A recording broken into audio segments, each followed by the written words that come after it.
No entre a esa casa, susurró la vecina cuando llegué a la puerta de mi hija. 2 días antes, Beatriz me había dicho que estaba enferma. Fui a visitarla para llevarle comida y hacerle una sorpresa. Pero cuando llegué allí, Eloísa me detuvo con esas palabras. Sus ojos temblaban de miedo. No entré. Usted debería saber esto.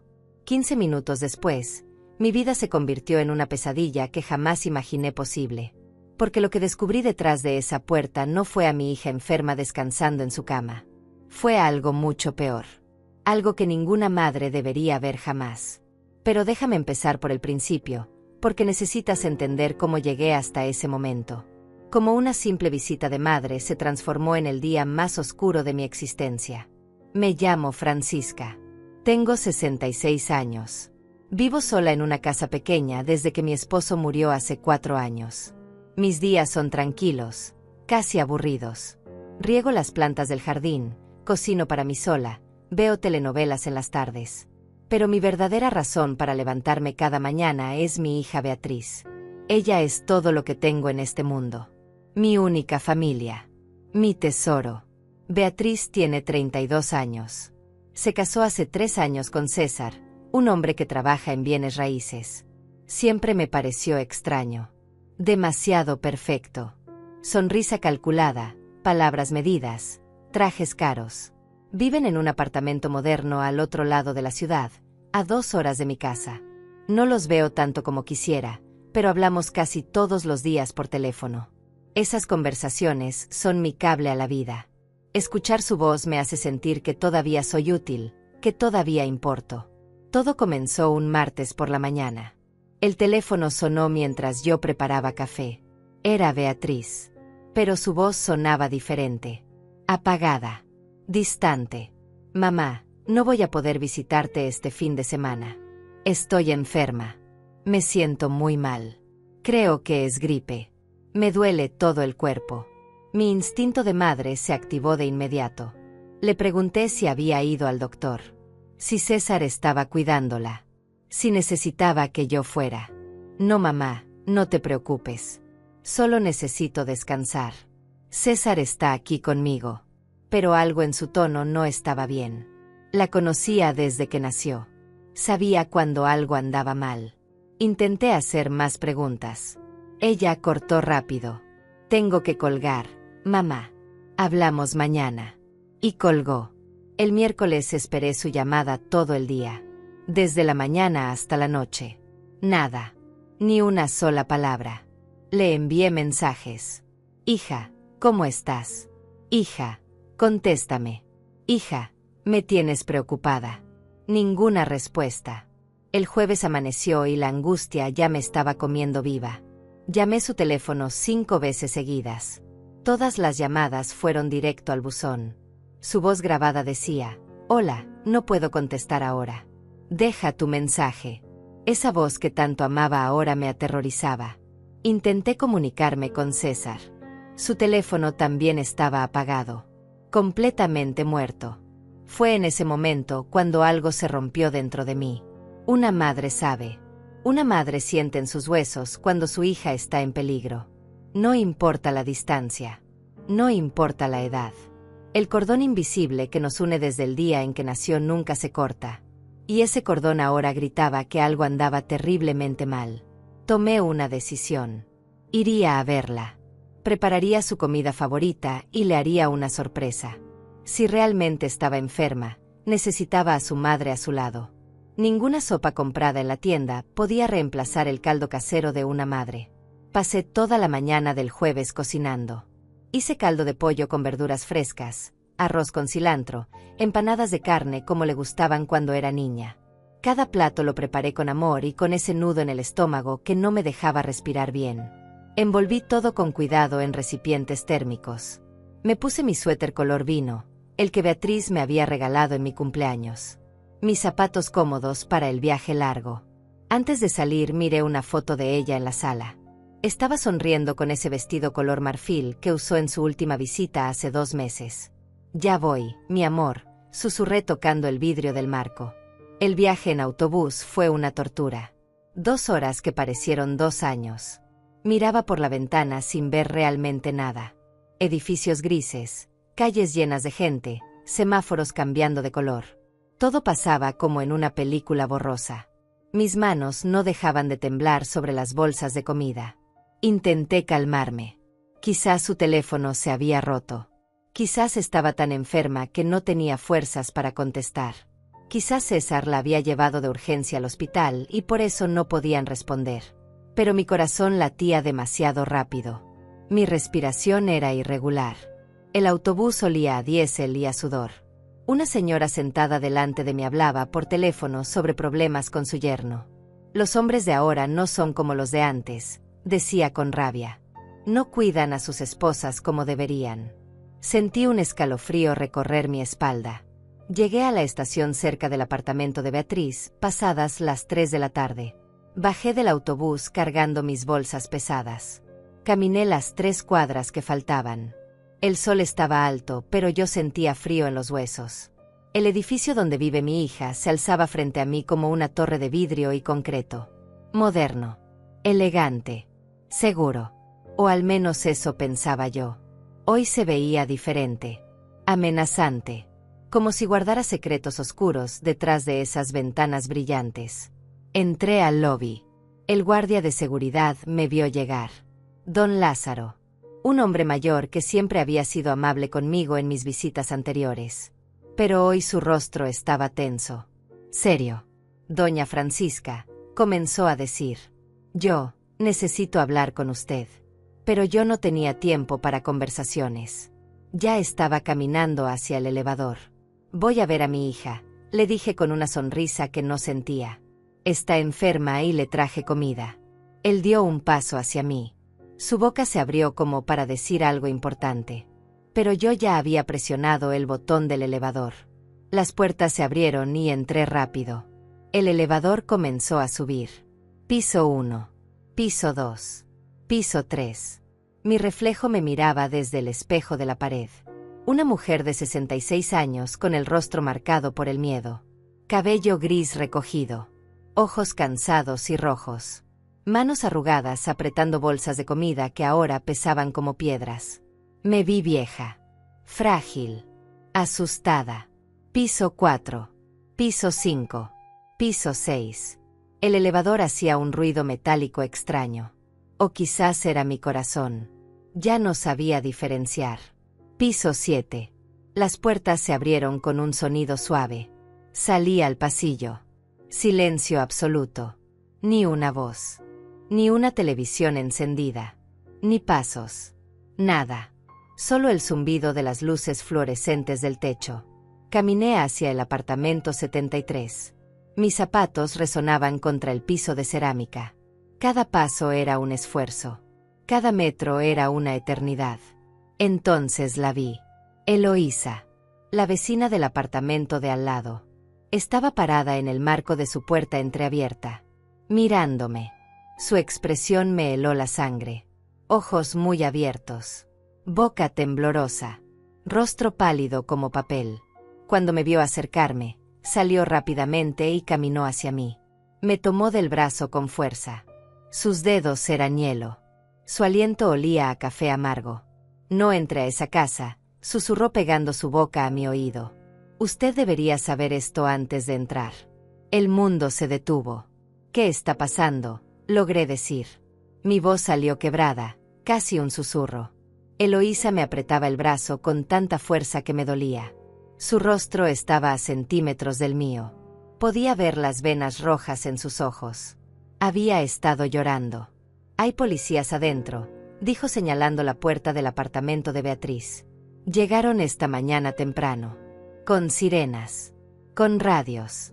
Rompieron la puerta porque nadie abría. Doña Francisca, su hija no está ahí. Las palabras no tenían sentido. Policías. Sirenas. Puerta rota. Mi hija no está. ¿Qué significa que no está?, grité. ¿Dónde está Beatriz? ¿Dónde está mi niña? Eloísa me soltó el brazo y dio un paso atrás. Yo no sé nada más, dijo con voz temblorosa. Solo sé que algo muy malo pasó. Algo que tiene a toda la policía buscándola. Mis piernas dejaron de sostenerme. Las bolsas de comida cayeron al suelo. Escuché el sonido de los recipientes rompiéndose. El caldo se derramó formando un charco oscuro sobre la cerámica. Las empanadas rodaron. El arroz se esparció. Pero no me importó. Nada importaba excepto llegar a esa puerta. Saber qué había pasado con mi hija. Me abalancé hacia adelante. Eloísa intentó detenerme, pero yo ya no era yo misma. Era una fuerza primitiva. Una madre en pánico absoluto. Toqué el timbre. 1 vez. 2 veces. 3 veces seguidas. Nadie abría. Comencé a golpear la puerta con los puños. Beatriz, grité con toda la fuerza de mis pulmones. Beatriz, soy mamá. Ábranme esta puerta. Las lágrimas caían por mi rostro sin control. Mi garganta ardía. Mis nudillos dolían contra la madera dura. Ábranme. Por favor. Es mi hija. Mi hija está ahí dentro. Escuché pasos acercándose desde adentro. Voces masculinas. El sonido de cerraduras abriéndose. La puerta se abrió apenas unos centímetros. Un hombre en uniforme de policía me miró desde la rendija. ¿Quién es usted?, preguntó con voz firme y fría. Soy la madre de Beatriz, dije tratando de controlar el temblor en mi voz. ¿Qué está pasando aquí? ¿Dónde está mi hija? Déjeme entrar ahora mismo. El policía intercambió una mirada con alguien más adentro. Luego abrió la puerta completamente. Pase, señora. Pero le advierto que lo que va a ver no es fácil. Entré tambaleándome. Mis ojos tardaron un momento en ajustarse a la luz del interior. Y entonces vi el apartamento de mi hija. Mi niña. Mi Beatriz. Era un caos absoluto. Muebles volcados. Cojines tirados por el suelo. La mesa de centro rota. Vidrios esparcidos por todas partes. La lámpara que yo misma le había regalado estaba hecha pedazos contra la pared. Había marcas oscuras en el piso. Manchas que parecían haber sido limpiadas con prisa. Y el olor. Dios mío, el olor. A productos químicos de limpieza mezclados con algo más.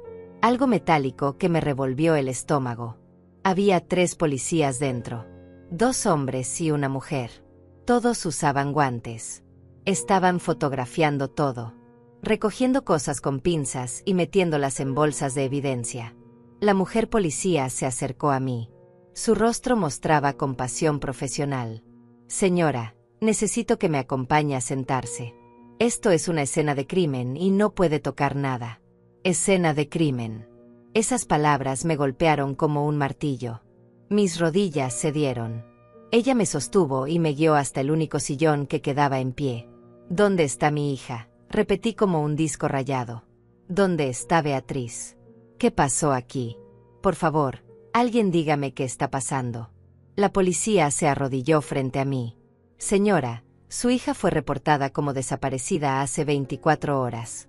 Una compañera de trabajo llamó cuando no llegó a una reunión importante y no contestaba el teléfono. Enviamos una unidad a hacer un chequeo de bienestar. Cuando llegamos esta mañana, la puerta estaba cerrada con llave, pero encontramos signos de lucha violenta en el interior.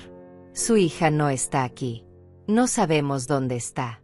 El mundo se volvió líquido. Las paredes se movían. El techo giraba. Desaparecida. Lucha violenta. No sabemos dónde está. Las palabras rebotaban en mi cabeza sin encontrar lugar donde acomodarse.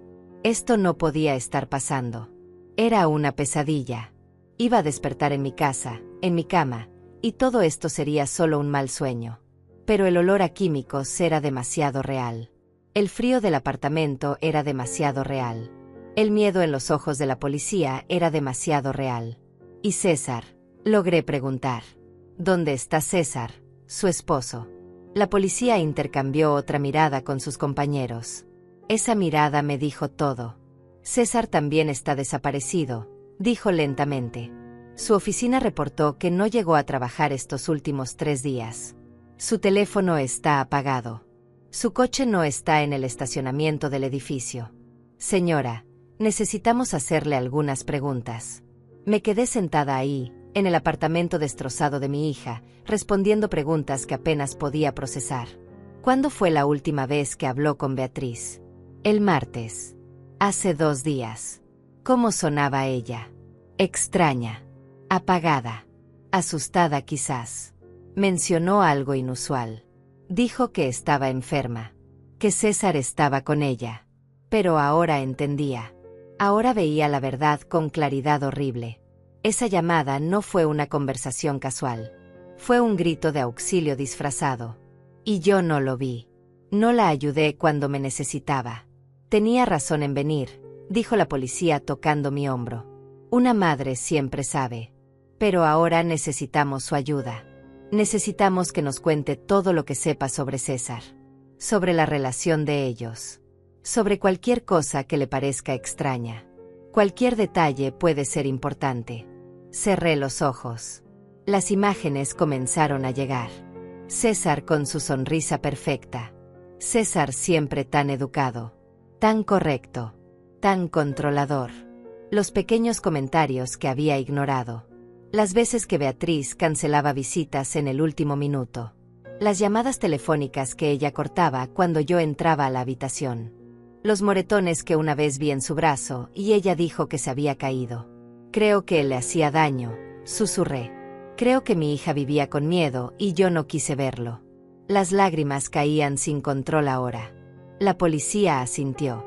Estamos investigando esa posibilidad. Pero señora, hay algo más que necesita saber. Algo que encontramos aquí y que cambia todo. Me tensé. ¿Qué encontraron? Ella dudó. Luego habló. Encontramos evidencia de que César no es quien dice ser. Su nombre real no es César. Sus documentos son falsos. Y creemos que su hija descubrió algo que no debía saber. El apartamento comenzó a dar vueltas. Mi respiración se volvió superficial. Rápida. No podía llenar mis pulmones de aire. La policía me sostuvo. Tranquila, señora. Respire. Uno de los policías trajo un vaso de agua. Lo tomé con manos temblorosas. El agua estaba tibia. Sabía a metal. ¿Qué descubrió mi hija? Pregunté cuando pude hablar. ¿Qué era lo que él ocultaba? Todavía no lo sabemos con certeza, respondió la policía. Pero creemos que está relacionado con lavado de dinero. Posiblemente crimen organizado. Encontramos documentos escondidos en el apartamento. Transferencias bancarias sospechosas. Cuentas bajo nombres falsos. Su hija era contadora, ¿verdad? Asentí. Trabajaba en una firma importante del centro. Entonces ella tenía las habilidades para detectar irregularidades financieras, continuó la policía. Creemos que encontró algo en las finanzas de César. Algo grande. Y cuando intentó confrontarlo, las cosas se salieron de control. Me quedé mirando las manchas oscuras en el piso. Sangre. Era sangre de mi hija. La habían limpiado, pero todavía se veían los residuos. Mi niña había sangrado en este piso. Había peleado. Había intentado escapar. Y yo estaba a 2 horas de distancia, viendo telenovelas, regando plantas, sin saber que su vida estaba en peligro. Señora, la voz de la policía me trajo de vuelta. Vamos a encontrarla. Tenemos a todos nuestros equipos buscando. Hemos emitido una alerta. Estamos rastreando el teléfono de César. Revisando cámaras de seguridad. Interrogando a vecinos. No vamos a parar hasta traer a su hija de vuelta. Pero necesitamos que usted sea fuerte. Que nos ayude. Que confíe en nosotros. Asentí sin poder hablar. Mi garganta estaba cerrada. Las lágrimas seguían cayendo, pero ya no hacían ruido. Era un llanto silencioso. El llanto de una madre que acaba de entender que el mundo no es seguro. Que el peligro puede vivir en tu propia casa. Que puedes amar a alguien y no conocerlo en absoluto. La policía me ayudó a ponerme de pie. Vamos a llevarla a la estación. Allí podrá descansar y hablar con más calma. Necesitamos toda la información posible sobre César. Fotos. Conversaciones. Cualquier cosa que recuerde. Caminé hacia la puerta como un zombi. Mis piernas se movían, pero yo no las sentía. Pasé junto a la mesa donde Beatriz y César cenaban juntos. Junto al sofá donde veíamos películas cuando yo los visitaba. Junto a la pequeña repisa donde guardaba fotos de nuestra familia. Todo era una mentira. Cada sonrisa. Cada abrazo. Cada momento de felicidad había sido construido sobre una base de engaños. Salí al pasillo. Eloísa seguía ahí, parada cerca de su puerta. Su rostro mostraba horror y lástima. «Lo siento mucho», susurró cuando pasé junto a ella. Si hubiera sabido algo antes, se lo habría dicho. Le agradecí con un movimiento de cabeza. No era su culpa. No era culpa de nadie excepto de ese monstruo que se había hecho pasar por el esposo de mi hija. Bajamos en el elevador. La policía me sostenía del brazo como si fuera una anciana frágil. Y quizás en ese momento lo era. Don Lázaro nos vio salir. Su rostro se descompuso. «Yo intenté decirle algo esta mañana, doña Francisca», dijo con voz quebrada, «cuando vi a todos los policías. Pero usted subió tan rápido». «Lo sé», respondí. «No es su culpa. Nadie tiene la culpa excepto él». Afuera había una patrulla esperando. Me subieron al asiento trasero. Nunca había estado en un coche de policía. El asiento era duro. Olía a plástico y a sudor viejo. A través de la ventana vi el edificio donde vivía mi hija. Las ventanas brillaban con el sol de la tarde. Todo se veía tan normal desde afuera. Tan pacífico.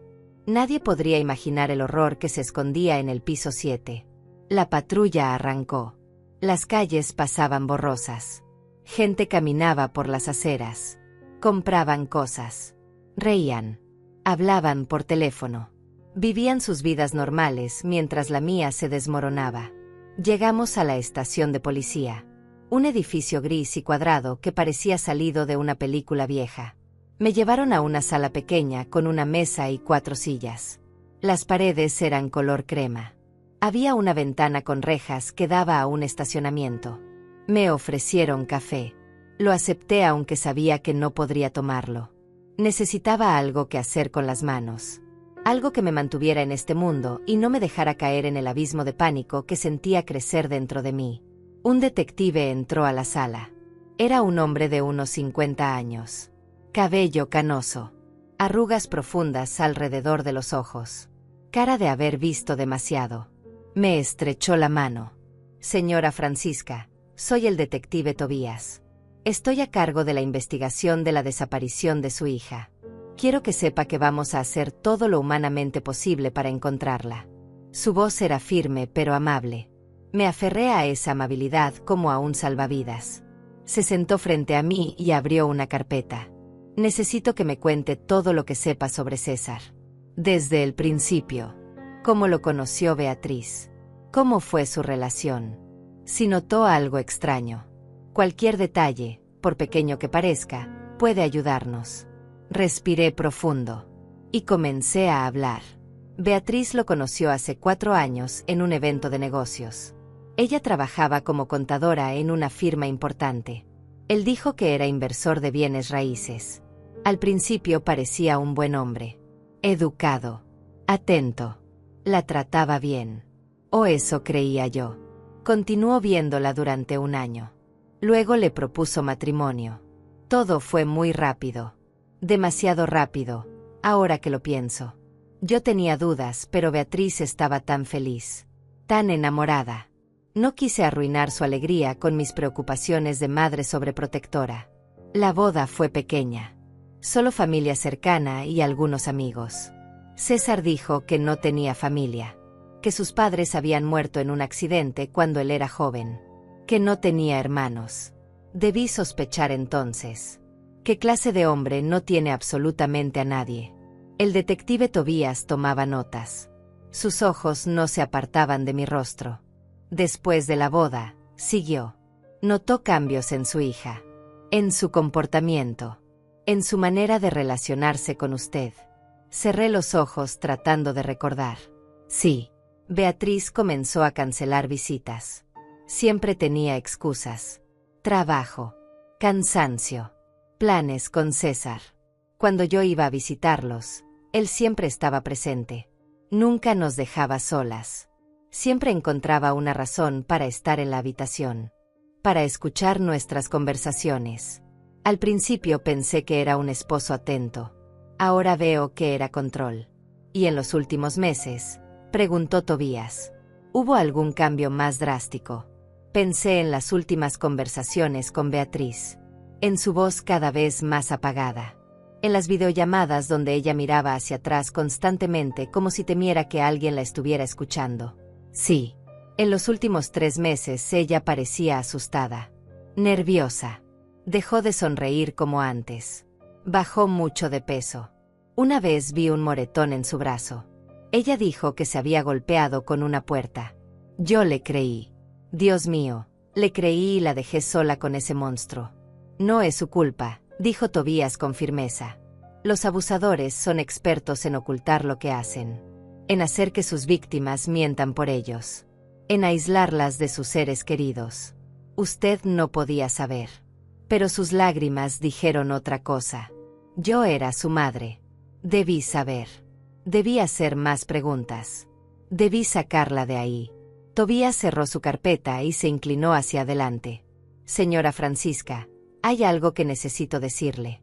Algo que descubrimos y que va a ser difícil de escuchar. Mi corazón se aceleró. ¿Qué cosa? ¿Qué más puede haber? El hombre que conoce como César, continuó, no existe. Ese nombre es falso. Sus documentos son falsificados. Muy bien falsificados, pero falsos al fin. Hemos estado rastreando su verdadera identidad y lo que encontramos es perturbador. Tragué saliva. El café en mi mano temblaba. ¿Quién es él realmente? Tobías abrió otra carpeta. Sacó una foto y la puso frente a mí. Era César. Pero diferente. Con otro corte de cabello. Sin barba. Más joven. Este hombre, dijo Tobías señalando la foto, se llama en realidad Jeremías Valdés. Tiene antecedentes en 2 países. Fraude. Lavado de dinero. Extorsión. Ha usado al menos 5 identidades diferentes en los últimos 10 años. Se casa con mujeres que tienen buenos trabajos. Mujeres con acceso a dinero o información financiera. Las usa. Y cuando ya no las necesita, desaparece. El mundo se detuvo otra vez. Había escuchado las palabras, pero mi cerebro se negaba a procesarlas. César no era César. Era un criminal. Un estafador profesional. Había seducido a mi hija como parte de un plan. Nunca la amó. Nunca sintió nada por ella. Era solo una herramienta para él. Una pieza en su juego sucio. Entonces Beatriz descubrió quién era realmente. Susurré. Por eso desapareció. Por eso hay sangre en su apartamento. Tobías asintió gravemente. Creemos que sí. Su hija era inteligente. Trabajaba con números. Con cuentas. Probablemente notó irregularidades en las finanzas de Jeremías. Comenzó a investigar. Y cuando encontró la verdad, él tuvo que actuar rápido. Pero aquí está lo interesante. Sacó otro documento. Encontramos esto escondido en una rendija del piso del apartamento. Entre las tablas. Como si alguien lo hubiera ocultado ahí a propósito. Era una nota escrita a mano. La letra era de Beatriz. La reconocería en cualquier lugar. Esa letra que había visto en tarjetas de cumpleaños. En listas de compras. En recetas que compartíamos. Tomé el papel con manos temblorosas y leí. Mamá, si estás leyendo esto es porque algo me pasó. César no es quien dice ser. Descubrí que lava dinero para gente peligrosa. Mucho dinero. Millones de dólares. Tiene cuentas en paraísos fiscales. Documentos falsos. Conexiones con criminales. Recopilé evidencia. La escondí en un lugar seguro. Si algo me pasa, búscala. Está en la casa donde crecí. En el lugar donde guardábamos nuestros secretos. Te amo, mamá. Perdóname por no haberte dicho antes. Tenía miedo de que te hiciera daño a ti también. Mis manos temblaban tanto que casi no podía sostener el papel. Leí la nota una y otra vez. Las palabras de mi hija. Su letra apurada. El miedo que se sentía en cada trazo. Ella sabía que estaba en peligro. Había dejado esta nota como un grito de auxilio desde el futuro. Como una botella lanzada al mar esperando que alguien la encontrara.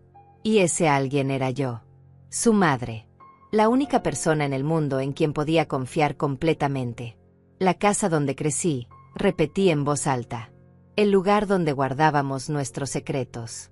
Detective Tobías me miraba con intensidad. Sabe a qué se refiere. Sabe dónde escondió la evidencia.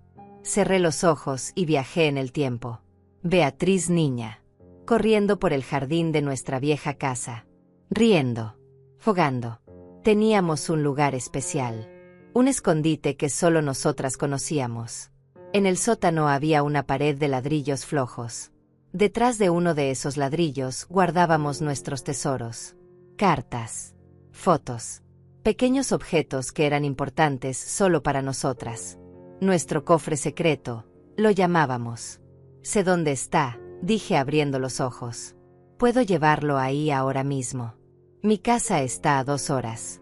Podemos ir y regresar antes de que anochezca. Tobías se puso de pie inmediatamente. Vamos. Necesitamos esa evidencia. Puede ser la clave para encontrar a su hija con vida. Esas últimas palabras me atravesaron. Con vida. Eso significaba que existía la posibilidad de que no lo estuviera. Que las manchas de sangre en su apartamento fueran más que un indicio de lucha. Que Jeremías hubiera decidido que mi hija sabía demasiado y que era más fácil eliminarla que dejarla vivir. No, me dije a mí misma con firmeza. No voy a pensar así. Beatriz está viva. La voy a encontrar. Voy a traerla de vuelta. Salimos de la estación en el auto del detective Tobías. Un sedán gris sin marcas. Conducía rápido pero seguro. Yo iba en el asiento del copiloto mirando el paisaje pasar. Las mismas calles que había recorrido esa mañana. La misma ciudad. Pero todo se veía diferente ahora. Más oscuro. Más amenazante. Como si cada sombra escondiera un peligro.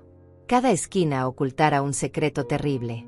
Hábleme más de Jeremías, dijo Tobías mientras conducía. Cualquier cosa que recuerde. Lugares que frecuentaba. Amigos que mencionara. Negocios de los que hablara. Busqué en mi memoria. César, o Jeremías, siempre fue muy reservado. Decía que trabajaba desde casa la mayor parte del tiempo. Que sus inversiones eran internacionales, así que viajaba mucho. Ahora entiendo que esos viajes eran para sus operaciones criminales. Para mover dinero. Para reunirse con sus socios delincuentes. ¿Mencionó alguna vez lugares específicos?, preguntó Tobías. Propiedades que tuviera. Bodegas. Oficinas. Algo. Pensé intensamente. Hace unos 6 meses, recordé de repente. Beatriz mencionó que César había comprado una propiedad en las afueras de la ciudad. Dijo que era una inversión. Un terreno industrial con algunas construcciones viejas. Ella parecía incómoda cuando lo mencionó. Dijo que no entendía por qué alguien compraría algo tan alejado y en tan mal estado.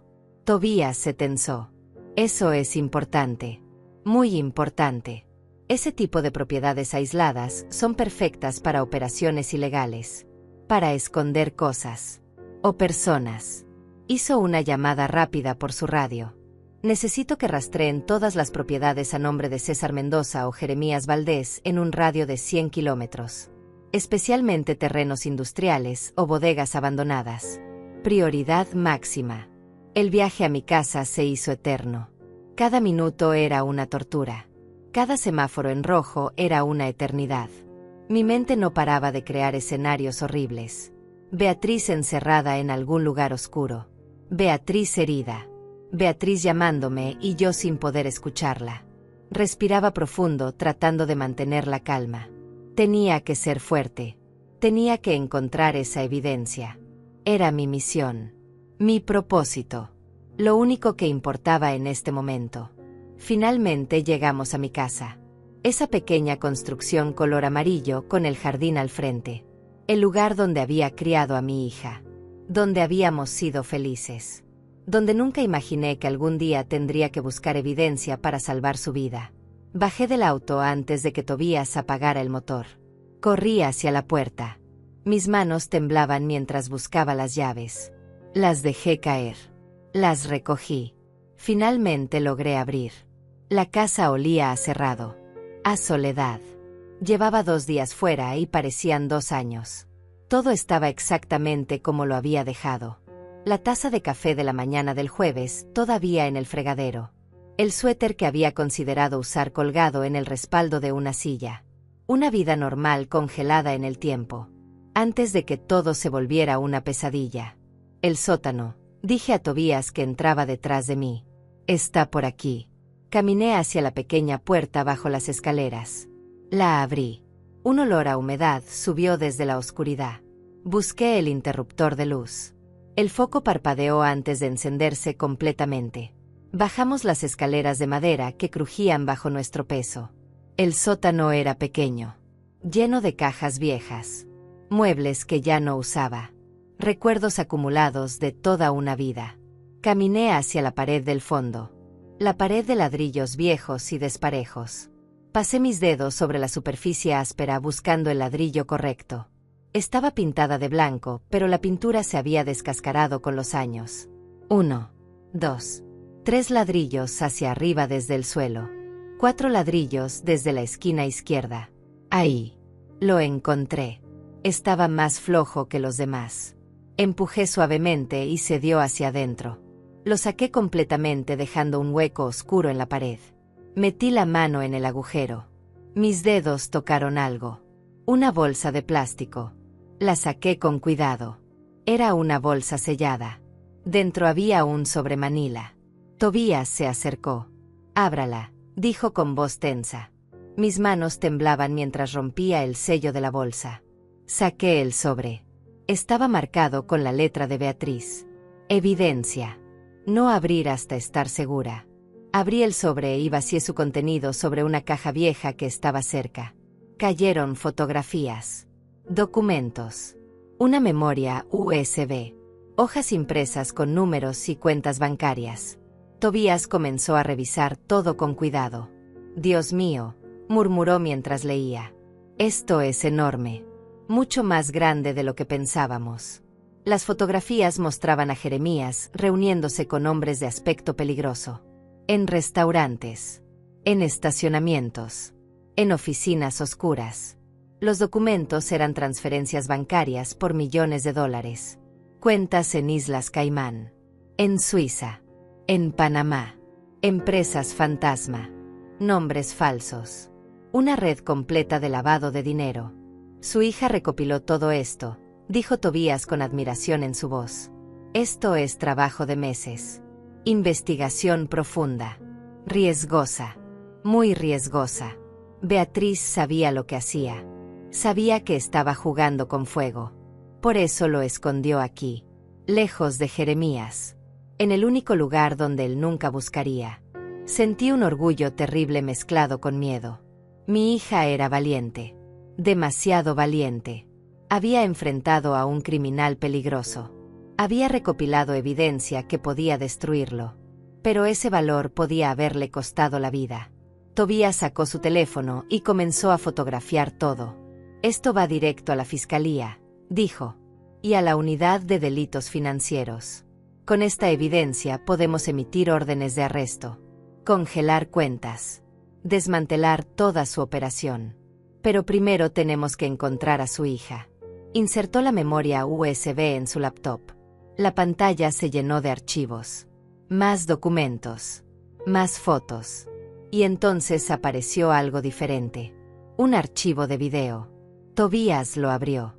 Era Beatriz, mi niña, grabándose a sí misma con su teléfono. Su rostro se veía cansado, asustado, pero determinado. Si están viendo esto, comenzó a decir en el video, es porque algo me pasó. Quiero que sepan que César Mendoza, o como sea que se llame realmente, es un criminal. Lava dinero para una organización que mueve más de 50 millones de dólares al año. Descubrí todo por accidente. Vi documentos que dejó abiertos en su computadora. Comencé a investigar. Y encontré un mundo entero de crimen escondido detrás de su fachada de hombre de negocios respetable. La voz de Beatriz temblaba pero continuaba. Recopilé toda la evidencia que pude. Todo está en esta memoria. Si me pasa algo, por favor entréguenla a las autoridades. Y mamá, si estás viendo esto, perdóname. Perdóname por no haberte contado antes. Tenía miedo de que te lastimaran. Jeremías es peligroso. Está conectado con gente muy mala. Pero no podía seguir viviendo esta mentira. No podía seguir siendo cómplice de sus crímenes. Así que decidí actuar. Decidí ser valiente como tú siempre me enseñaste. Las lágrimas corrían por mi rostro mientras veía a mi hija en esa pantalla. Su valor, su determinación, su miedo oculto detrás de palabras firmes. El video continuaba. Si logran atrapar a Jeremías, díganle algo de mi parte. Dígale que subestimó a la mujer equivocada. El video terminó. La pantalla se quedó negra. El sótano quedó en silencio absoluto. Solo se escuchaba mi respiración entrecortada y el zumbido distante de la laptop de Tobías. El teléfono de Tobías sonó. Contestó rápido. Sí. Entiendo. Vamos para allá ahora. Colgó y me miró con urgencia. Encontraron algo. Una de las propiedades registradas a nombre de una de las empresas fantasma de Jeremías. Una fábrica abandonada a 40 kilómetros de aquí. Los vecinos reportaron movimiento en los últimos días. Un auto que coincide con el de Jeremías fue visto ahí anoche. Mi corazón dio un vuelco. Beatriz podía estar ahí, en esa fábrica abandonada, viva, esperando ser rescatada. O algo peor. Algo que mi mente se negaba a imaginar. Tenemos que ir ahora, dije poniéndome de pie tan rápido que me mareé. Tobías me sostuvo del brazo. Vamos a ir. Pero señora Francisca, necesito que entienda algo. Esto puede ser peligroso. Muy peligroso. Jeremías sabe que está acorralado. Un hombre así es capaz de cualquier cosa. No puede venir con nosotros al operativo. Tiene que quedarse en el auto con protección policial mientras entramos. Negué con la cabeza. Esa es mi hija. No voy a quedarme sentada esperando mientras ustedes entran. Si ella está ahí, necesita verme. Necesita saber que vine por ella. Que nunca la abandoné. Tobías me miró a los ojos. Podía ver que estaba evaluando la situación. Finalmente asintió. Está bien. Pero hace exactamente lo que yo le diga. Cuando yo le diga. Sin excepciones. Su vida y la de su hija pueden depender de eso. Acepté. Haría lo que fuera necesario. Subimos corriendo las escaleras. Guardamos toda la evidencia de nuevo en el sobre. Tobías lo metió en una bolsa de evidencia oficial. Salimos de la casa hacia el auto. Él condujo aún más rápido que antes. Las sirenas estaban apagadas, pero su rostro mostraba la urgencia que ambos sentíamos. Hablaba constantemente por radio, coordinando con otros oficiales. Unidades en camino. Equipo táctico preparándose. Ambulancias en espera. Cada palabra era un recordatorio de lo grave que era la situación. El paisaje cambió mientras nos alejábamos de la ciudad. Las casas se volvieron más escasas. Los edificios dieron paso a terrenos vacíos. Fábricas abandonadas. Bodegas con ventanas rotas. Era una zona industrial que había muerto hacía años. Perfecta para esconder secretos. Perfecta para hacer cosas que nadie debía ver. El sol comenzaba a bajar en el horizonte, pintando el cielo de naranja y rosa. Colores hermosos sobre un mundo feo. Llegamos a un punto de encuentro a 1 kilómetro de la fábrica objetivo. Había 3 patrullas más esperando. 2 camionetas negras sin marcas. Hombres con chalecos antibalas. Armas. Equipos de comunicación. Todo se veía como una película. Pero esto era real. Horriblemente real. Tobías bajó del auto y fue a hablar con los otros oficiales. Yo me quedé sentada mirando todo. Mis manos no dejaban de temblar. Mi respiración era superficial. Rápida. Sentía que iba a desmayarme, pero me obligué a mantenerme consciente. Beatriz me necesitaba fuerte. Tobías regresó con un chaleco antibalas. Póngase esto. Y quédese detrás de mí en todo momento. Vamos a acercarnos caminando. Silenciosos. No queremos alertar a Jeremías de que estamos aquí. Si él sabe que llegamos, podría usar a su hija como rehén. O algo peor. No terminó la frase, pero yo entendí. Podría matarla antes de que pudiéramos llegar a ella. Me puse el chaleco con manos torpes. Era pesado. Incómodo. Pero me daba una falsa sensación de seguridad. Caminamos en grupo hacia la fábrica. Éramos como 12 personas moviéndonos entre los arbustos secos y los escombros. El edificio apareció frente a nosotros. Era enorme. 3 pisos de concreto gris. Ventanas rotas. Puertas oxidadas colgando de sus bisagras. Grafiti en las paredes. Maleza creciendo por todas partes. Un lugar olvidado por el tiempo. Un lugar perfecto para el mal. Tobías levantó la mano. Todos nos detuvimos. Señaló hacia el edificio. En el segundo piso había una luz tenue. Alguien estaba ahí. Mi corazón latía tan fuerte que pensé que todos podían escucharlo. Los oficiales se dividieron en grupos. Algunos rodearon el edificio por la izquierda, otros por la derecha. Tobías y yo, junto con otros 4 oficiales, nos acercamos a la entrada principal. La puerta de metal estaba entreabierta. Señales de que alguien había entrado recientemente. Huellas de neumáticos en el polvo. Pisadas frescas en el concreto sucio. Entramos. El interior era oscuro y olía a humedad. A metal oxidado. A abandono. Nuestras linternas cortaban la oscuridad creando sombras que bailaban en las paredes. Había maquinaria vieja cubierta de polvo. Cajas apiladas. Cables colgando del techo. Cada paso que dábamos hacía eco. Subimos unas escaleras de metal. Cada escalón crujía bajo nuestro peso. Yo trataba de respirar lo más silenciosamente posible. El miedo era tan intenso que me mareaba. Llegamos al segundo piso. El pasillo era largo y oscuro. Puertas a ambos lados. La mayoría abiertas mostrando oficinas vacías. Baños destruidos. Salas llenas de basura. Pero al final del pasillo había una puerta cerrada. Luz filtrándose por debajo. Sonidos del otro lado. Voces. Alguien hablando. No podía distinguir las palabras, pero una de esas voces me heló la sangre. Era César. O Jeremías. El hombre que había engañado a mi hija. Que la había usado. Que posiblemente la tenía prisionera ahí mismo detrás de esa puerta. Tobías hizo señas a su equipo. Se posicionaron a ambos lados de la puerta. Armas en alto. Listos para entrar. Me indicó que me quedara atrás. Contra la pared. A salvo. Obedecí aunque cada fibra de mi ser quería correr hacia esa puerta. Gritar el nombre de mi hija. Derribar todo lo que se interpusiera entre nosotras. Pero sabía que eso solo empeoraría las cosas. Tenía que confiar en estos profesionales. Tenía que dejar que hicieran su trabajo. Tobías contó con los dedos. 1, 2, 3. Al 3 patearon la puerta. Entró con un estruendo. Policía. Gritaron. Manos arriba. No se muevan. Escuché gritos. Movimiento rápido. El sonido de algo cayendo. Y entonces escuché algo que hizo que mi corazón dejara de latir por un segundo. La voz de Beatriz gritando. Mamá. Mamá, ayúdame. No pude contenerme más. Corrí hacia la puerta.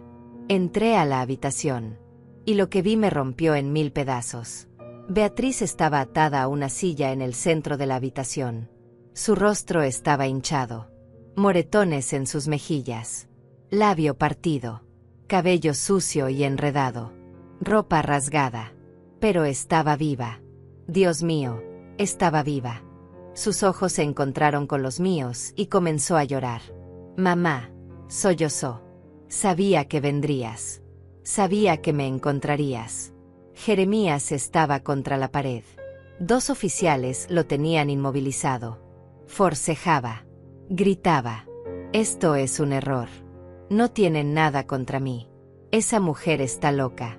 Me acusó de cosas que nunca hice. Pero sus palabras eran vacías. Mentiras desesperadas de un hombre atrapado. Corrí hacia Beatriz. Caí de rodillas frente a ella. Mis manos temblaban mientras trataba de desatar las cuerdas que la sujetaban. Mi niña. Mi bebé. ¿Estás bien? Ya estás a salvo. Mamá está aquí. Un oficial vino a ayudarme. Cortó las cuerdas con un cuchillo. Beatriz cayó en mis brazos. Nos abrazamos con una fuerza que nunca había sentido antes. Ella lloraba en mi hombro. Yo lloraba en su cabello sucio. Perdóname, mamá, decía entre sollozos. Debí haberte contado todo desde el principio. Debí haberte pedido ayuda. Cállate, le dije acariciando su cabeza. No tienes que disculparte por nada. Fuiste valiente. Tan valiente. Y ahora todo va a estar bien. Los paramédicos entraron a la habitación. Necesitaban revisar a Beatriz. Verificar sus heridas. Asegurarse de que no tuviera nada grave. Me aparté a regañadientes. La dejé en manos de los profesionales, aunque cada segundo lejos de ella era una tortura. Miré hacia donde tenían a Jeremías. Tobías lo estaba esposando. Jeremías Valdés está bajo arresto por secuestro, lavado de dinero, fraude y una larga lista de cargos adicionales. Tiene derecho a permanecer callado. Jeremías dejó de forcejear. Su rostro cambió. La desesperación se transformó en algo más frío, más calculado. Miró hacia Beatriz y luego hacia mí. Una sonrisa torcida apareció en sus labios. «¿Realmente creen que esto termina aquí?», dijo con voz tranquila. «¿Realmente creen que trabajo solo? Ustedes no tienen idea de con quién están tratando. No tienen idea de cuánta gente está involucrada». Beatriz solo rascó la superficie. Solo vio una pequeña parte de algo mucho más grande. Tobías lo empujó hacia la puerta. «Cállate. Ya hablaste suficiente». Pero Jeremías continuó mientras lo sacaban. «La organización sabe que ella habló. Saben que recopiló evidencia. Y van a venir por ella. Van a venir por toda su familia. Pueden arrestarme a mí, pero hay otros. Muchos otros. Y ellos no perdonan a los traidores». Sus palabras flotaron en el aire como veneno, dejando una sensación de terror incluso después de que lo sacaran de la habitación. Me acerqué de nuevo a Beatriz. Los paramédicos la estaban revisando. «Tiene deshidratación severa», dijo uno de ellos. «Algunas costillas posiblemente fracturadas. Múltiples contusiones. Necesita ir al hospital para exámenes completos. Pero va a estar bien. Va a recuperarse». Esas últimas palabras fueron un bálsamo para mi alma destrozada. Va a estar bien. Mi hija iba a sobrevivir esto. Subieron a Beatriz en una camilla. Yo caminé a su lado sosteniendo su mano. No la solté ni un solo segundo. Ni cuando bajamos las escaleras oxidadas. Ni cuando cruzamos la fábrica oscura. Ni cuando salimos al aire libre donde la noche ya había caído completamente. Las luces de las ambulancias pintaban todo de rojo y azul, como una pesadilla de neón. Pero era real. Todo era horriblemente real. La metieron en la ambulancia. Subí con ella. Un paramédico comenzó a ponerle suero intravenoso. Otro revisaba sus signos vitales. Beatriz me miraba con ojos cansados. «Mamá», susurró. Las palabras de Jeremías. Lo que dijo sobre la organización. Es verdad. Hay más gente involucrada. Gente poderosa. Con conexiones. Le toqué la mejilla con suavidad. «No hables ahora. Descansa.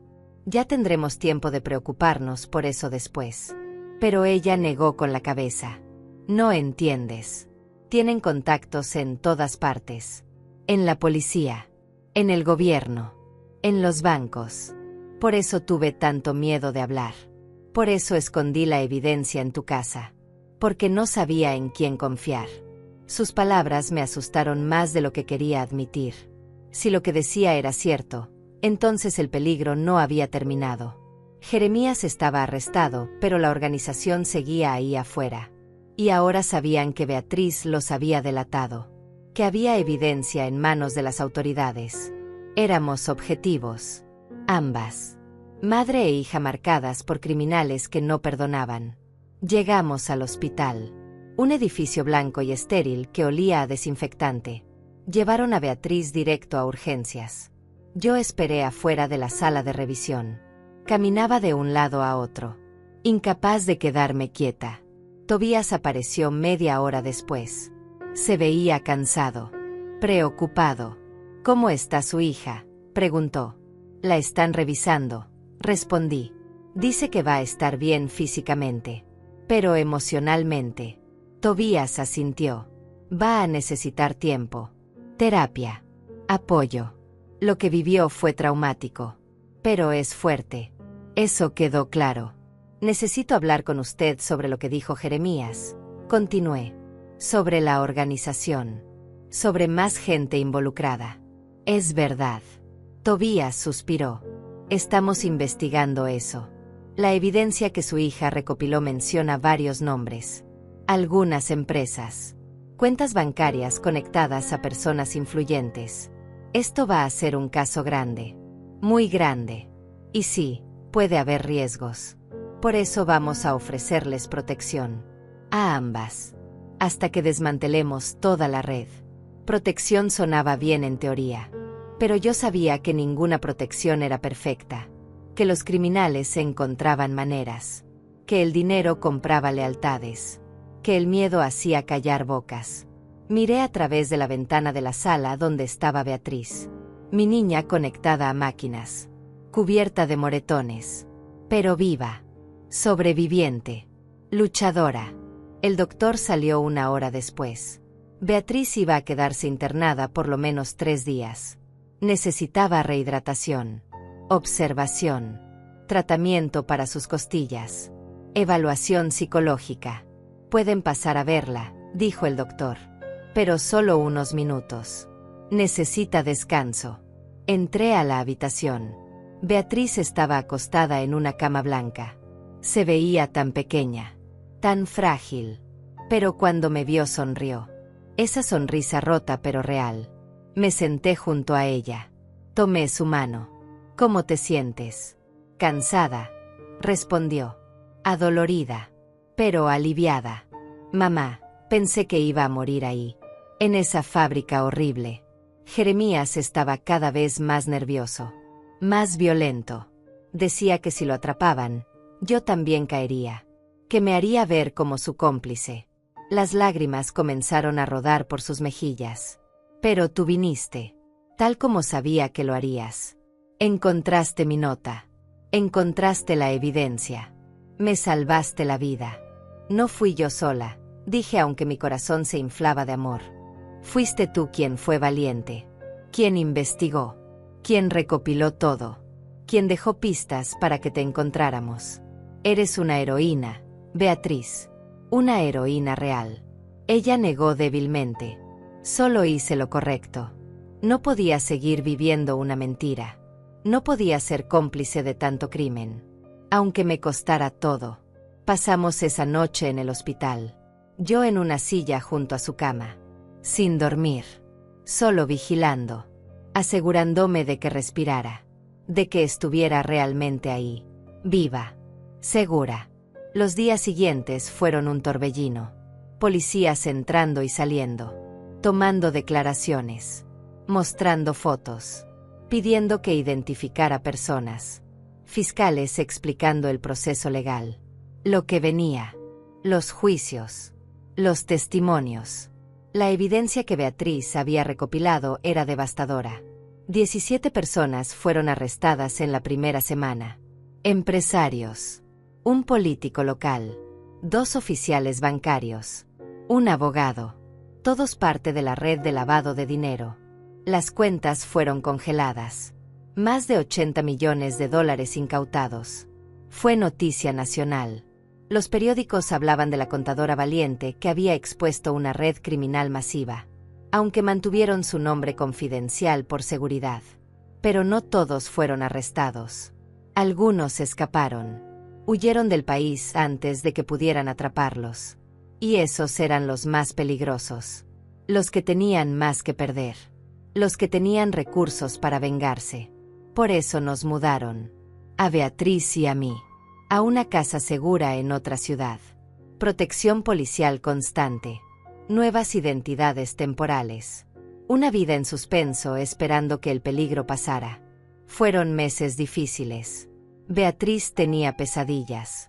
Despertaba gritando en medio de la noche.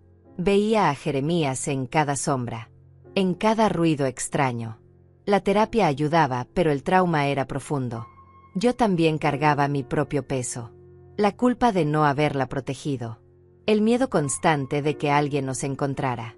La rabia contra el hombre que casi destruye a mi hija. Pero también hubo momentos de luz. De sanación. Beatriz y yo nos volvimos más cercanas que nunca. Hablábamos por horas. Sobre todo. Sobre nada. Recuperando el tiempo perdido.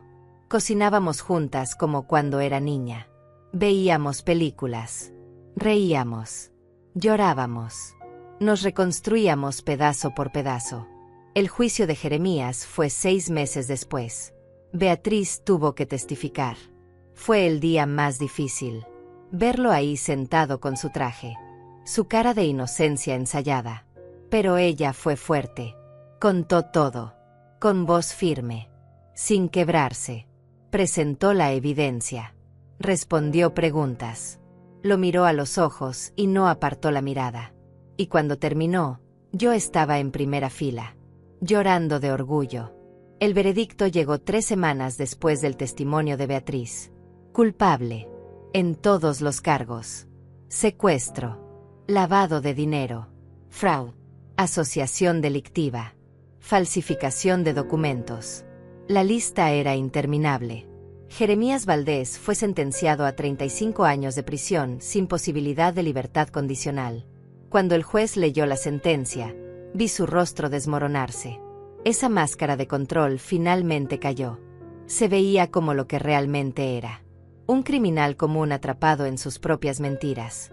Pero la sentencia no trajo el alivio que esperaba. Beatriz seguía teniendo miedo. Yo seguía mirando por encima del hombro cada vez que salíamos. Porque sabíamos que algunos de sus socios seguían libres. En algún lugar del mundo. Planeando quizás. Esperando quizás. El peligro se había reducido, pero no había desaparecido completamente. Vivíamos en un estado permanente de alerta. De tensión que nunca se relajaba del todo. Un día, 2 meses después de la sentencia, recibimos una visita inesperada. Tobías apareció en nuestra casa de protección. Traía noticias. Buenas y malas. Las buenas primero, dijo sentándose en nuestra pequeña sala. Capturamos a 3 más de los miembros importantes de la organización. 1 en Brasil. 2 en España. Con su arresto, la red está prácticamente desmantelada. Ya no representan una amenaza organizada. Sentí que algo de peso se levantaba de mis hombros. ¿Y las malas noticias?, preguntó Beatriz con voz cautelosa. Tobías dudó. Hay uno que sigue libre. El más alto en la jerarquía. Un hombre al que solo conocen como el arquitecto. Nadie sabe su verdadero nombre. Nadie lo ha visto en persona. Operaba todo desde las sombras. Y según nuestra inteligencia, está furioso por todo lo que pasó. Por las pérdidas. Por los arrestos. Y específicamente, está furioso con la persona que lo expuso. El silencio llenó la habitación. Beatriz palideció. Conmigo, susurró. Está furioso conmigo. Tobías asintió despacio. Tenemos información de que puso un precio sobre su cabeza. En el mundo criminal. No es enorme, pero es suficiente para atraer atención.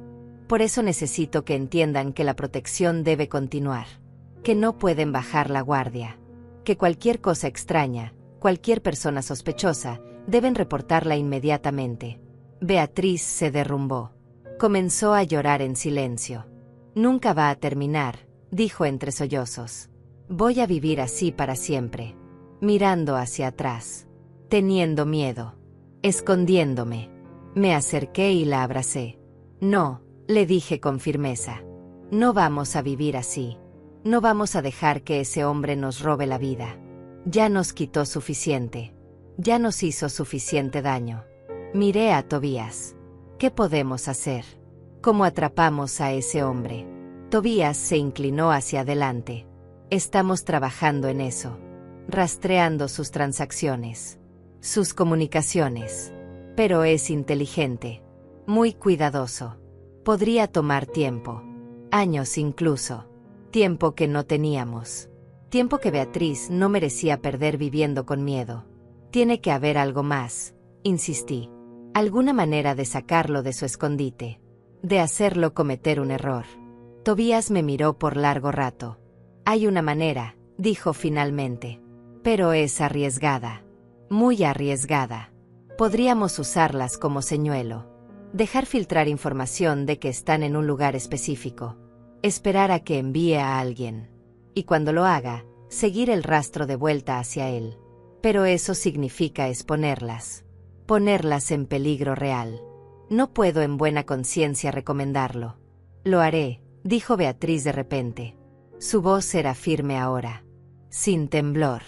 Haré lo que sea necesario para terminar con esto. Para recuperar mi vida. Mamá no merece vivir así por mi culpa. Yo no merezco vivir así. Si hay una oportunidad de atraparlo, tengo que tomarla. La miré sorprendida. Beatriz, es peligroso. Podrías morir. Ella me tomó las manos. Mamá, ya casi muero una vez. Y tú me salvaste. Ahora es mi turno de ser valiente. De terminar lo que empecé. De asegurarme de que nunca más pueda hacerle daño a nadie.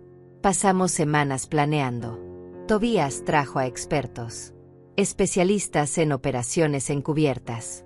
En seguridad. En rastreo de criminales. El plan era complejo. Íbamos a dejar que se filtrara información sobre nuestra ubicación. A través de canales que sabíamos que el arquitecto monitoreaba. Luego esperaríamos. Con protección invisible a nuestro alrededor. Francotiradores en edificios cercanos. Agentes disfrazados en las calles. Tecnología de rastreo lista para activarse en el momento en que alguien se acercara. El día señalado llegó. Era un sábado soleado. Irónico que algo tan peligroso ocurriera en un día tan hermoso. Beatriz y yo salimos a caminar como nos habían instruido. Por el parque cerca de nuestra casa temporal. Actuando normal. Relajadas. Aunque mi corazón latía como tambor de guerra. Aunque cada sombra me parecía una amenaza. Aunque cada persona que pasaba podía ser un asesino. Caminamos por una hora. Nada. Nos sentamos en una banca. Comimos helado. Hablamos de cosas triviales. Todavía nada. Comenzaba a pensar que no iba a funcionar. Que el arquitecto era demasiado inteligente para caer en la trampa. Entonces vi algo. Un hombre con chaqueta oscura. Caminando demasiado despacio. Mirando hacia nosotras demasiado seguido. Le toqué la mano a Beatriz. Creo que es él, susurré. Ella no volteó. Mantuvo la vista al frente como nos habían enseñado. Tobías habló en el auricular diminuto que llevaba oculto. Lo vemos. Manténganse tranquilas. El hombre se acercó más. Sacó su teléfono. Tomó una foto. Luego se dio vuelta y comenzó a alejarse rápidamente. Demasiado rápido. 2 agentes lo interceptaron. Lo detuvieron. Hubo forcejeo. Gritos. El hombre intentó correr, pero había más agentes. Lo rodearon. Lo sometieron. Lo esposaron. Tobías apareció a nuestro lado. Respiren, dijo. Lo tenemos. Y tiene un teléfono con comunicación directa. Vamos a rastrearlo. Vamos a seguir cada conexión hasta llegar al final. Sentí las piernas débiles. Beatriz temblaba a mi lado. Lo logramos, susurró. Realmente lo logramos, mamá. La abracé fuerte. Todavía no terminaba, pero estábamos cerca. Tan cerca de la libertad real. De una vida sin miedo constante. Los siguientes días fueron de espera agónica. Tobías y su equipo trabajaban sin parar. Rastreando señales. Siguiendo pistas. El teléfono del hombre arrestado llevó a otro contacto. Ese contacto a otro. Y así siguieron la cadena hasta que finalmente, 4 días después, Tobías apareció en nuestra puerta con una sonrisa enorme. Lo encontramos, dijo. El arquitecto. Estaba en una mansión en las Bahamas. Operando desde el paraíso mientras arruinaba vidas. Pero ya no más. Fue arrestado esta mañana. Junto con sus últimos asociados. Acabó. Realmente acabó. Beatriz se derrumbó en mis brazos llorando. Pero esta vez no eran lágrimas de miedo. Eran lágrimas de alivio. De liberación. De saber que finalmente podíamos respirar. Que podíamos dormir sin pesadillas. Que podíamos caminar por la calle sin mirar constantemente hacia atrás. La pesadilla había terminado de verdad. Pasaron 3 meses antes de que pudiéramos volver a nuestra vida normal. O lo que quedaba de ella. La casa de protección se convirtió en un recuerdo. Los guardias constantes desaparecieron. Las identidades falsas fueron archivadas. Beatriz y yo regresamos a mi pequeña casa amarilla con el jardín al frente. El lugar donde todo había comenzado. Donde había encontrado la evidencia que salvó la vida de mi hija. Pero nada era igual. Beatriz ya no era la misma mujer que se había casado con Jeremías hace años. Era más fuerte ahora. Más sabia. Pero también llevaba cicatrices que nunca sanarían completamente. Había dejado su trabajo en la firma de contabilidad. Demasiados recuerdos. Demasiadas preguntas de colegas curiosos. Ahora trabajaba desde casa como consultora independiente, eligiendo sus propios clientes, sus propios horarios, su propia vida. Yo tampoco era la misma. La mujer que había vivido tranquilamente sola después de enviudar había desaparecido. En su lugar había alguien que sabía que el mundo era más oscuro de lo que pensaba, que el peligro podía esconderse detrás de sonrisas perfectas, que nunca debía bajar la guardia completamente. Pero también había aprendido que era más fuerte de lo que creía, que cuando tu hija te necesita, encuentras fuerzas que no sabías que tenías. Una tarde, 6 meses después del arresto del arquitecto, Tobías vino a visitarnos.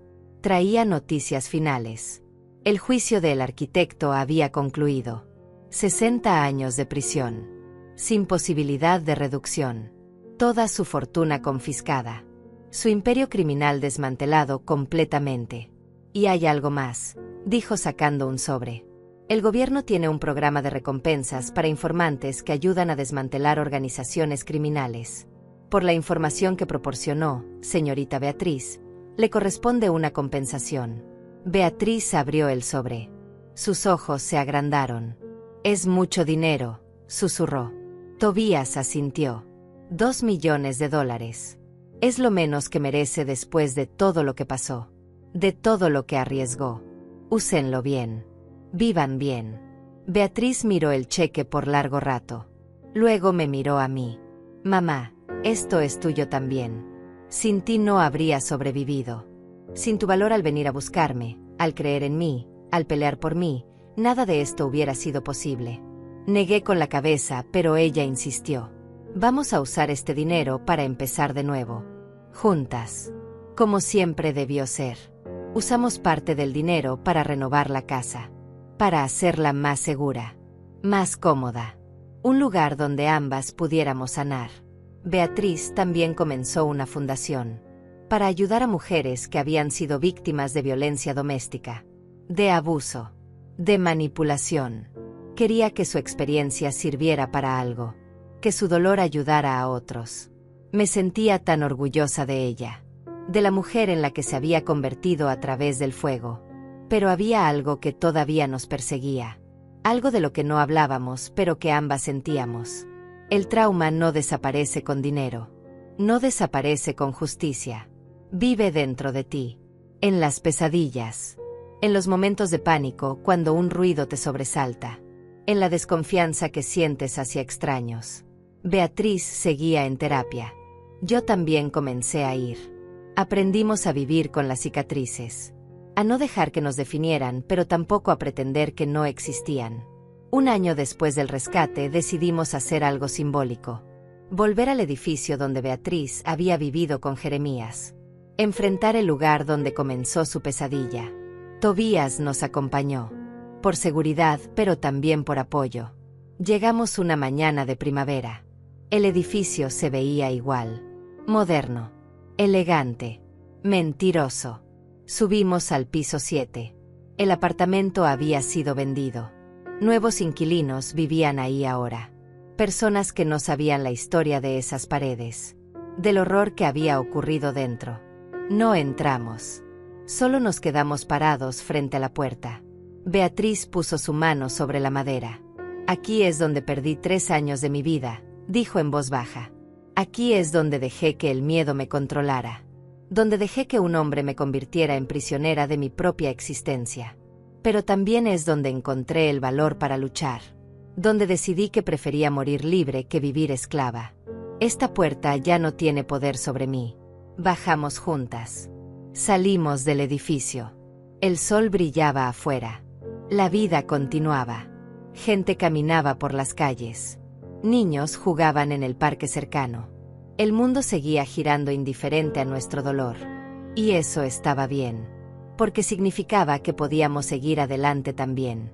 Que no estábamos congeladas en ese momento de horror. Que teníamos futuro. Eloísa, la vecina que me había advertido ese día terrible, nos vio salir. Corrió hacia nosotras. Las lágrimas corrían por su rostro.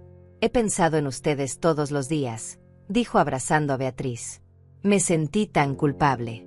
Como si debiera haber sabido. Haber hecho algo antes. Beatriz la abrazó de vuelta.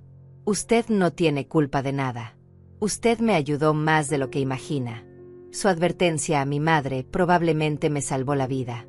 Gracias. Gracias por preocuparse.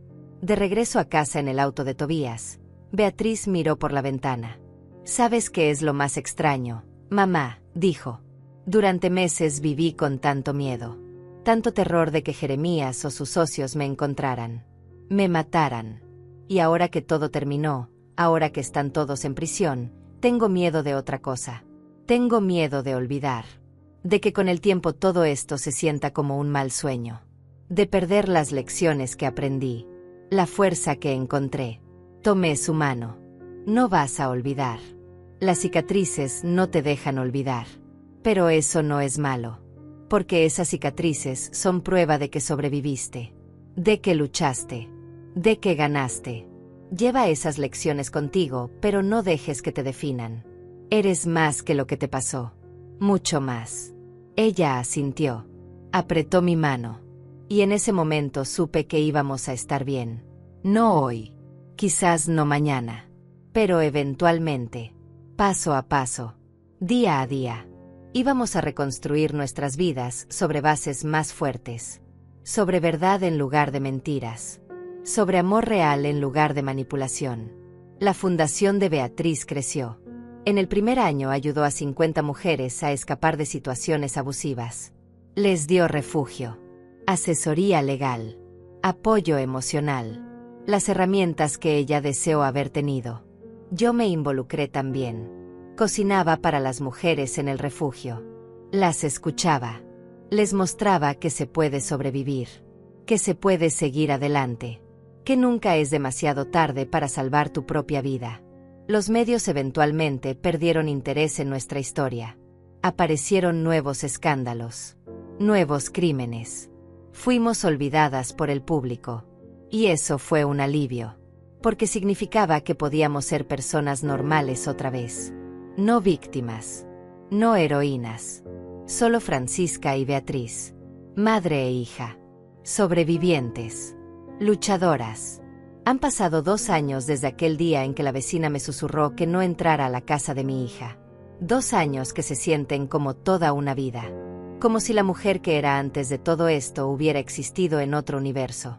En otra realidad donde el mundo era más simple y las amenazas no se escondían detrás de sonrisas encantadoras y promesas de amor. Beatriz cumplió 35 años el mes pasado. Organizamos una pequeña fiesta en el jardín de la casa. Solo gente cercana. Amigos verdaderos que estuvieron con ella durante los momentos oscuros. Tobías vino también. Se había convertido en algo más que el detective que salvó su vida. Era familia ahora. Un tío protector que llamaba cada semana para verificar que estuviéramos bien. Que no necesitáramos nada. Esa noche, después de que todos se fueron, Beatriz y yo nos sentamos en el porche. El mismo porche donde yo solía sentarme sola después de que mi esposo muriera. Donde pasaba las tardes regando plantas y preguntándome si mi vida tenía algún propósito más allá de existir. Ahora sabía la respuesta. Mi propósito había sido prepararme para el momento en que mi hija más me necesitara. Para ser lo suficientemente fuerte para salvarla cuando el mundo se derrumbara a su alrededor. Mamá, dijo Beatriz rompiendo el silencio. Quiero contarte algo. Conocí a alguien. Un hombre. Mi corazón se detuvo por un segundo. El miedo instintivo volvió. Pero me obligué a respirar. A escuchar. Se llama Lázaro. Es terapeuta. Lo conocí en uno de los grupos de apoyo que organiza la fundación. Él trabaja con víctimas de trauma. Y hemos estado hablando. Solo hablando por ahora.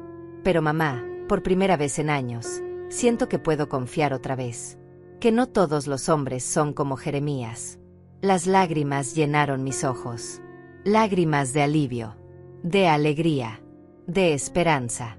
Eso es maravilloso, hija. Maravilloso. Y esta vez voy a conocerlo bien. Muy bien. Voy a hacer todas las preguntas incómodas. Voy a investigar cada detalle de su vida. Y si algo, lo que sea, me parece sospechoso, te lo voy a decir. Ella se rió. Una risa genuina que hacía tanto no escuchaba. Lo sé, mamá. Y eso es exactamente lo que necesito. Necesito tus ojos vigilantes. Tu instinto de madre. Porque esta vez no voy a ignorar las señales. Esta vez voy a escuchar. La fundación continuaba creciendo. Habíamos ayudado a más de 200 mujeres en 2 años. Algunas escapando de matrimonios violentos. Otras de relaciones abusivas. Algunas descubriendo que sus parejas las estaban usando financieramente. Cada historia era diferente, pero todas compartían el mismo hilo. Mujeres fuertes que habían sido manipuladas, controladas, hechas sentir que no tenían opciones. Y nosotras les mostrábamos que sí las tenían. Que siempre hay una salida. Que nunca es demasiado tarde para salvarte a ti misma. Beatriz daba charlas ahora. En universidades. En conferencias. Contaba su historia sin vergüenza. Sin ocultar nada. Hablaba de cómo Jeremías la había aislado lentamente de sus amigos. De su familia. Cómo había comenzado controlando pequeñas cosas. ¿Qué ropa usar? ¿Con quién hablar? ¿Cuánto tiempo pasar con su madre? Y cómo esas pequeñas cosas se convirtieron en jaula invisible. En prisión sin barrotes físicos, pero igual de real. Yo la acompañaba a veces. Y cuando me pedían que hablara, contaba mi parte. La parte de la madre que no vio las señales. Que creyó las excusas. Que pensó que estaba siendo sobreprotectora en lugar de confiar en su instinto. Y les decía a otras madres: confíen en ese sentimiento en su estómago. Esa voz pequeña que dice que algo está mal. No es paranoia. Es sabiduría. Es amor materno alertándolas del peligro. Una tarde recibimos una carta. Era de una de las mujeres que habíamos ayudado el año anterior. Se llamaba Juana. Había escapado de un matrimonio violento con nuestro apoyo. La carta decía: queridas Francisca y Beatriz, quiero que sepan que gracias a ustedes recuperé mi vida. Tengo un trabajo nuevo, un apartamento propio, y por primera vez en 10 años, duermo sin miedo, sin sobresaltos. Mis hijos están felices, seguros, y todo porque ustedes me mostraron que era posible, que merecía algo mejor. Nunca podré pagarles lo que hicieron por mí, pero puedo vivir bien, puedo ser feliz. Y esa es la mejor forma de honrar su ayuda. Beatriz lloró al leer esa carta. Yo también. Porque esas palabras validaban todo. Todo el dolor. Todo el miedo. Todo el trauma. Si nuestra pesadilla podía convertirse en salvación para otras personas, entonces había valido la pena. Entonces el sufrimiento tenía significado. Propósito. Jeremías escribió desde la prisión. Una carta patética pidiendo perdón. Diciendo que había cambiado. Que entendía el daño que había causado.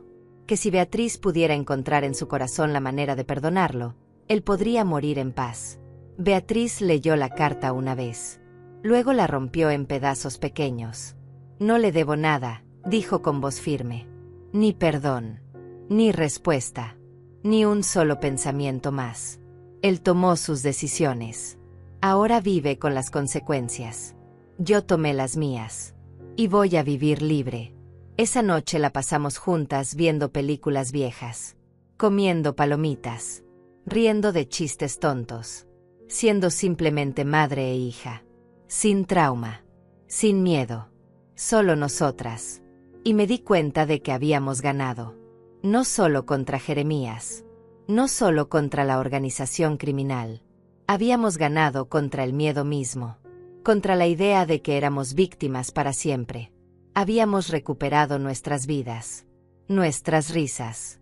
Nuestra capacidad de ser felices. El jardín floreció esa primavera como nunca antes. Rosas color coral, jazmines blancos, margaritas amarillas, como si la tierra misma celebrara nuestra supervivencia. Beatriz plantó un árbol nuevo, un cerezo que daría flores rosadas cada año. Este árbol va a crecer con nosotras, dijo mientras cavaba el hoyo. Va a ser testigo de nuestra sanación, de nuestra nueva vida. Y cuando seamos viejas, mamá, cuando yo tenga tu edad, vamos a sentarnos bajo su sombra y recordaremos todo esto. No con dolor, sino con orgullo. Porque sobrevivimos. Porque no dejamos que nos destruyeran. Ahora, cuando me siento en el porche al atardecer, ya no me siento sola. Beatriz vive conmigo. No por miedo. No por necesidad. Sino por elección. Porque descubrimos que somos más fuertes juntas. Que la familia real no es la que el destino te da, sino la que eliges construir cada día con amor y verdad. A veces todavía sueño con ese día. Con la vecina susurrándome que no entrara. Con la sangre en el apartamento.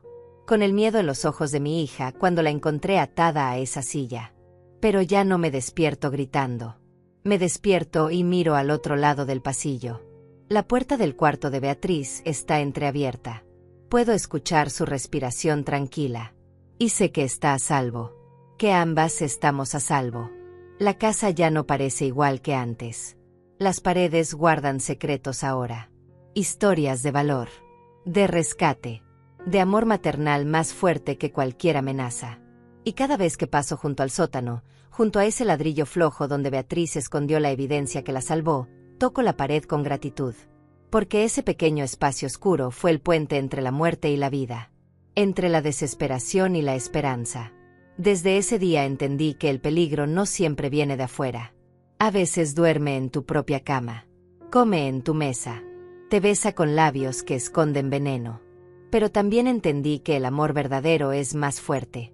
Que una madre nunca se rinde. Que la valentía no es ausencia de miedo, sino actuar a pesar de él. Y que sobrevivir no es suficiente. Hay que vivir. Realmente vivir. Y eso es exactamente lo que hacemos ahora. Vivimos.